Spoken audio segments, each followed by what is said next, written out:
says, get rid of the stupid rings and chain, and we have more money for coordinators. Well, not to talk about the money thing, I do want to ask your opinion. With the state of the program right now, how are you feeling about the rings and chain right now, Ross? It was cool for hype for a little bit. I think maybe to get some attention back at Miami that we desperately needed, it was okay.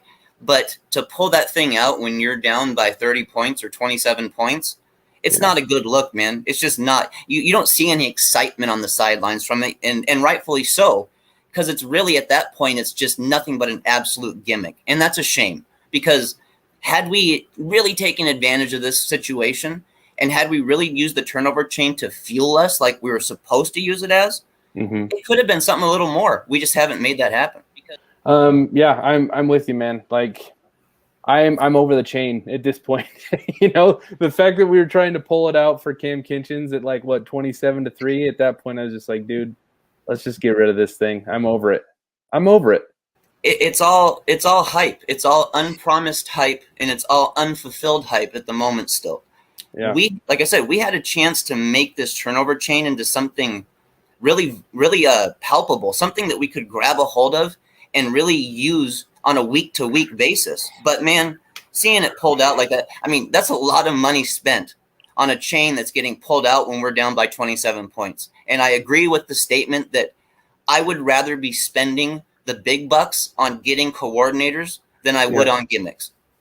Yeah, I mean, thinking about the money, those chains are $100,000, so that's a big deal when you're looking for coordinators, man. Like, giving somebody $1 million instead of $850 is a pretty big deal. So yeah, I'm with you guys. I'm so tired of this hype culture around the program. We're so quick to be posting gas station pics or hyping ourselves up on Instagram. I mean, a lot of the people in line with what we do, Ross, are just all about the hype, man. And it just is so infuriating to me at this point. Like, how about we get a little bit of grit? How about we get a little diligence and discipline? And how about we have some on the field results? And then we can start, doing our thing. And a thing that I have said for a long time is, swagger is not talking trash and being up in people's face and getting unsportsmanlike penalties. Like, that's not the swagger of classic Miami Hurricanes. What swagger is running sprints in military boots on the beach, like Michael Irvin used to. Like, that's what swag is. Swag is showing up to a game and being so much better than your opponent that you can disrespect them, and that's what Alabama did to us tonight. So I'm just tired of this hype culture. I'm tired of the, Miami's back, whatever. It's stupid, man. Let's just, how about we focus on the right stuff and win some games? It's about getting the basics figured out, because the thing is we have the athletes. We've got special athletes. If we can get these guys to really have discipline and master the basics, we're not going to see as ugly of performances. Sure, that might not guarantee beating the number one team in the nation. I'm not going to say that will. Yeah. But you won't have such an ugly game to look back on after it. You just won't. Discipline and performance is everything, and we just don't get it in big games. Yeah, I wasn't expecting us to win this game. I predicted on the Force Up, I predicted a 42-21 loss. Alabama beating us by 3 scores. But just the way that it looked, the optics of the first half were just unacceptable to me.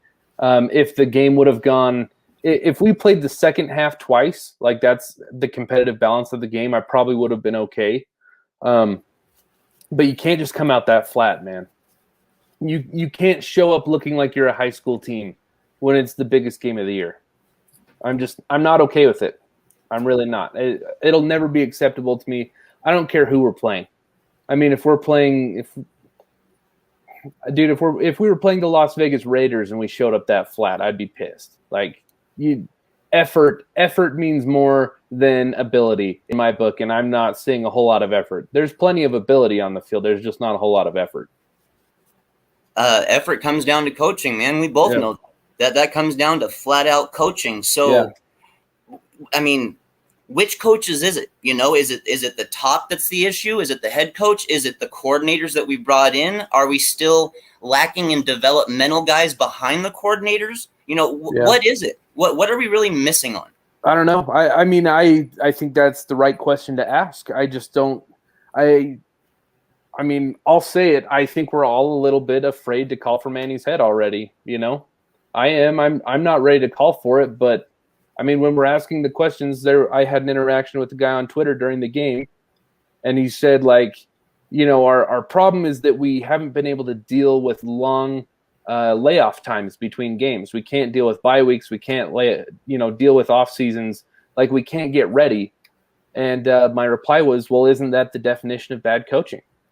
Like, isn't that the textbook definition of bad coaching? So if we can all agree that that's kind of the problem, then why aren't we having the next conversation, you know?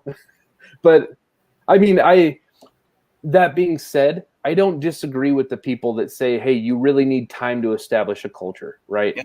I think that's why a lot of us are kind of in the middle, and we're like, hey, I don't know what to do yet. I don't know if firing Manny is the right thing or staying with him is the right thing. It does take time to establish a culture. It takes time to get your guys in and to get your offensive and defensive systems going, get everyone on the same page. But at the same time, like, we've just been spinning our wheels since 2006. We've had the same problem with 5 different coaches. We had, Mark Richt gave us one great year.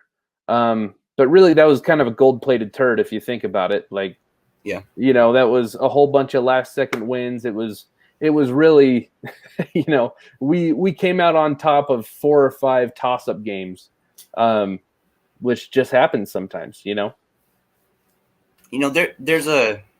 Despite how ugly this was, there's a golden opportunity for Manny Diaz to turn this around now. After something this bad happens against such a powerful team, if you can actually come out and show the next week that didn't define you, it's a big deal. It really is, because younger coaches can get beat down by this stuff pretty easily. And let's face it, in the terms of experience at head coach, Manny Diaz is still a young head coach. Yep. I think that he has a very, very, very valuable opportunity here to take this team, take a step back and go, hey, we're still Miami. We're still the Canes. We're still going to go forward. We're going to be competing for an ACC title this year, and that's going to be the goal. Win the Coast, handle that business.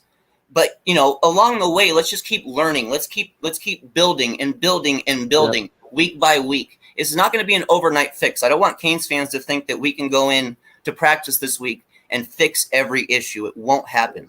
But what we can do is make the proper adjustments and move forward with the right attitude. Yep. So I want to touch on 2 things that I thought Manny Diaz improved our program with last year. And then I want to talk about them going into the rest of the schedule. So the first thing that I think Manny Diaz did for our program last year was, following up on your point, is that we did not let the blowout versus Clemson define us. Right? Just like you were saying, we didn't let that Clemson game turn into a skid, right? We came back, we won the next game, and then we went on a short win streak until UNC. And the number 2 thing is that we didn't lose games to bad teams last year. That's a common trope in Miami media, is we always say, we'll lose the one big game to whoever, Notre Dame, Florida State, whatever, and then we'll lose another game to a team that we shouldn't lose to, right? That didn't happen last year, and I think that's important, right? That's an important step that Manny Diaz helped us take. I'm interested to see how we build on that, right? Because we still have the glaring issue of not being competitive against good teams. So I think for Manny to have a successful season, which he still can for sure, he needs to continue. He needs to not let Alabama define our season. He needs to not lose to bad teams.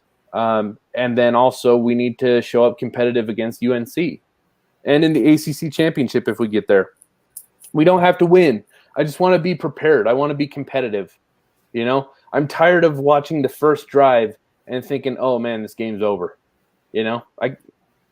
I'm over it, dude. Yeah. It's so dumb. That is so dumb that a program like the Miami Hurricanes are they're playing on the biggest stage of college football, prime time, and you watch the first drive and you think, man, this game's over already. Yeah, it's heart-wrenching, man.